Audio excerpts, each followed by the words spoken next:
La Asociación Horizonte Proyecto Hombre celebra el 13 de mayo su cena aniversario. Es una cena especialmente importante porque trae consigo dos grandes novedades y para comentarlas, para profundizar en ellas, nos acompaña el director de la ONG, Jaime Álvarez. ¿Qué tal? Gracias por atendernos.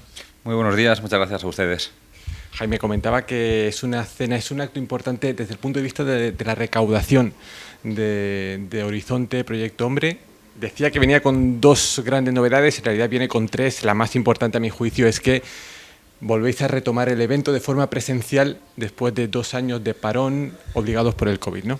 Claro, bueno, como bien dices, para nosotros esta actividad de la cena anual es muy importante a nivel económico, pues representa en torno a un 20 y pocos % de nuestro presupuesto. Ya sabéis que nosotros estamos continuamente todo el año realizando actividades internas un poco para financiar los programas y poder desarrollar nuestro trabajo y seguir ayudando a la gente. Por otro lado, la cena, como decís, pues tiene novedades. Una novedad que para nosotros es la más importante, como no podía ser menos, es la presencialidad después de 2 años de no presencialidad, de tener que reinventarnos, de que rompernos la cabeza para ver qué podíamos hacer estos 2 años de la crisis sanitaria, y por fin este año, que tampoco lo teníamos muy claro, lo hemos empezado a tener claro relativamente hace poco, decidimos hacerla presencial y volvernos a tocar, a oler y a estar cerquita. Y por otro lado, otra novedad es que finalmente no la vamos a poder hacer en el Hotel El Fuerte porque está en una reforma integral.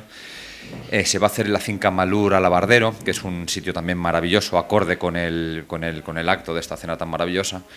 Y luego, por otro lado, estuvimos pensando en esa población joven, solidaria, empática, sensible en Marbella, que siempre está, que sabemos que está, que nos apoya de cerca. Entonces, este año decidimos, bueno, pues para los menores de 35, por poner una línea, ¿no?, que pudieran acceder a esta cena y por un poco menos de cantidad de dinero, que fuera más asequible para ellos y que de esta manera también ellos pudieran beneficiarse de esa experiencia gastronómica de altísimo nivel, de esa experiencia maravillosa de estar compartiendo con nuestra gran familia de Horizonte Proyecto Hombre en Marbella y como no podía ser de otra manera, realizar una acción social. ¿Cómo va a ser esa velada, esa cena? ¿Qué menú vamos a encontrar? ¿Qué actos nos vamos a encontrar esa noche? Bueno, pues mira, esa cena, como os digo, se va a celebrar en Alabardero, que es un sitio, para quien no lo conozca, pues maravilloso, con unos jardines, unas vistas y un salón espectacular.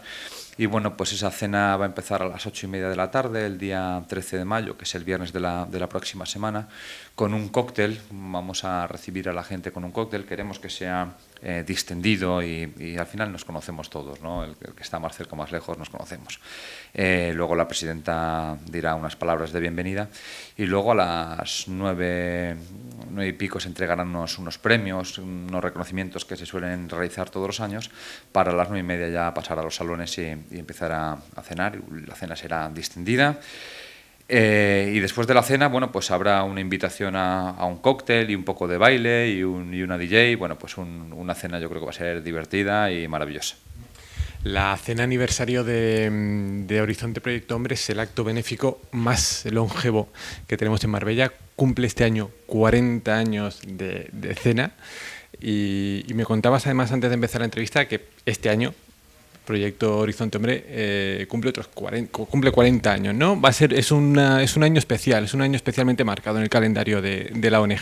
Pues sí, va a ser la cena 40ª, ¿no? Y oye, yo este año hago 40 años, yo veo los 40 años también muy lejos y creo que detrás de un organismo que está 40 años al pie del cañón, habla de cosas buenas, de profesionalidad, de transparencia, de honestidad, de cercanía, de solidaridad, de unos valores importantes. Y no se cumple 40 años todos los días, entonces yo creo que también le da un punch de sustancia, ¿no?, de sentido, de argumento a este año y a la cena. Bueno, por hablar un poco de la actividad de la ONG, me he traído aquí unos datos, Jaime. Por ejemplo, en 2021 la ONG ayudó a más de 100 familias a superar problemas de adicción impartisteis 116 talleres en el ámbito escolar que llegaron a más de 1.400 alumnos de Marbella. ¿Cómo llega la ONG, el colectivo, después de estos 2 años de parón, de dificultades, supongo, de caída de ingresos por la imposibilidad de celebrar eventos solidarios? ¿En qué punto os encontráis? Pues mira, nos encontramos en un punto que es menor del que debiéramos y mucho mejor del que pensábamos, ¿no? Cuando todo esto nos viene encima. Incluso yo con Luis Domingo, que ya lo conocéis, que ha sido pilar fundamental de Horizonte toda la vida, me acuerdo que tuvimos una reunión para hablar de esto de la crisis sanitaria, que todavía de aquella se escuchaba un poco de lejos, y cual visionarios vimos que esto estaba mucho más cerca y que se nos venía encima. De repente, alteración, adaptación de métodos, todo el mundo con loco perdido, mis terapeutas con sus miedos, con sus historias, en relación al cambio de método y demás, y hemos sobrevivido de aquella manera, como me imagino que todo el mundo. Pero ahora analizando, por ejemplo, los datos de la memoria del 21, ¿qué conclusiones he sacado? Pues conclusiones bastante positivas. Yo creo que es un año en el que ya se empieza a ver esa tendencia a la normalidad, es un año que invita a pensar en esa estabilidad. Los números que mencionabas yo creo que son interesantes para una asociación que ha sobrevivido, nunca mejor dicho, 2 años donde las principales fuentes de financiación interna se nos han cortado, donde hemos pasado momentos muy, muy, muy críticos. Que en 2021 pudiéramos haber, en la materia de prevención, haber dado 116 talleres afectando, como decías tú, casi a 1.500 alumnos. Creemos que es una barbaridad. Que hayamos retomado las escuelas de familias en esa prevención familiar es muy importante. Ya era un indicativo de que íbamos por el buen camino. Los 2 centros de integración socioeducativa, tener a 95 niños inscritos en ambos, yendo siempre el máximo, pusimos un máximo de plazas por el tema del COVID, de las medidas de seguridad. En Pibesport, seguir actuando en 2 entidades. Todo esto en prevención, fenomenal. Y en el área terapéutica, haber solucionado dificultades a más de 60 personas, afectando a más de 100 familias. Bueno, pues mi sensación es que debemos de ir a más. Siempre ha habido problemas, los sabrá. Creo que esta asociación amortigua un déficit que tiene la sociedad, que es muy importante y que lamentablemente siempre va a existir. Entonces creemos que debemos ir a más. Pero bueno, para analizando dónde venimos, que nos quiten lo bailado y fenomenal.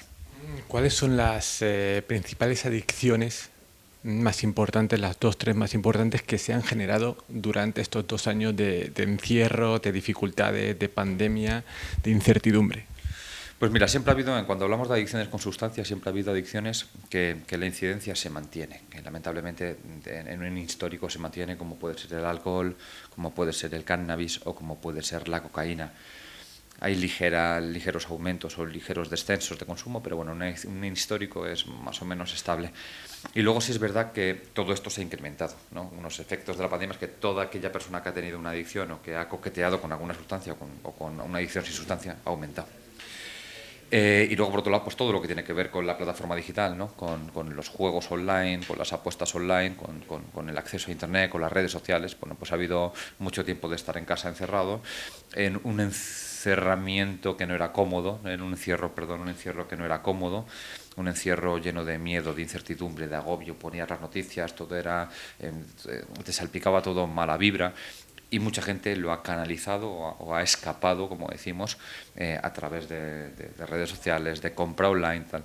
Y esto es lo que nos estamos encontrando ahora. Sabíamos que esa recepción no iba a ser inmediato, que iba a terminar todo esto y que a medio plazo íbamos a empezar a ver esto, que es lo que estamos viendo ahora, gente que construye su discurso iniciando en la pandemia, ¿no? Bueno, pues la pandemia ha sido cuando yo he incrementado esto, cuando he empezado a probar esto, cuando no sé qué.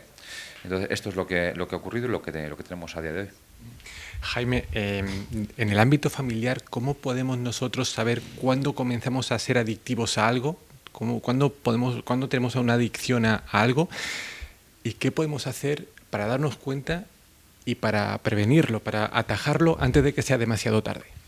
Pues mira, cuando una persona, esta es una de las preguntas del millón, ¿no? Cuando una persona es consciente, o la gente que lo rodea, que está dedicando más tiempo del que debiera, del que contemplamos como normal, ¿no? Que está yéndose más allá del uso, está abusando hablamos de una sustancia, hablamos de un móvil, ¿no? Cuando esta persona muestra un carácter irascible cuando no lo tiene, cuando le cuesta cortar, ¿no? Cuando yo no tengo límites de utilización de algo, ¿no? De alguna herramienta, de una sustancia, cuando empieza a afectar a otros ámbitos de mi vida, cuando empiezo a no levantarme pronto porque me ha acostado muy tarde, porque a través del teléfono no he podido acostarme a la hora que yo consideraba razonable, cuando emocionalmente me encuentro más inestable, cuando en mi proceso mental empiezo a tener esa rumiación, esa obsesión de querer consumir, de querer estar con el móvil cuando estoy y cuando no estoy también. ¿Qué debemos hacer? Pues sobre todo, porque no es fácil la solución, debemos hacer un programa donde haya especialistas en la materia, ¿no? Pero antes es por lo menos no normalizar todo esto, ¿no? Estar un poquito alerta. Cuando vemos algo que veamos que se puede escapar un poco de la norma, yo creo que nunca está de más acudir a un profesional y preguntar. Muchas veces, oye, ¿podemos pecar de alarmistas? Es mejor que de lo contrario, ¿no? Pecar por exceso, en este sentido, que por defecto.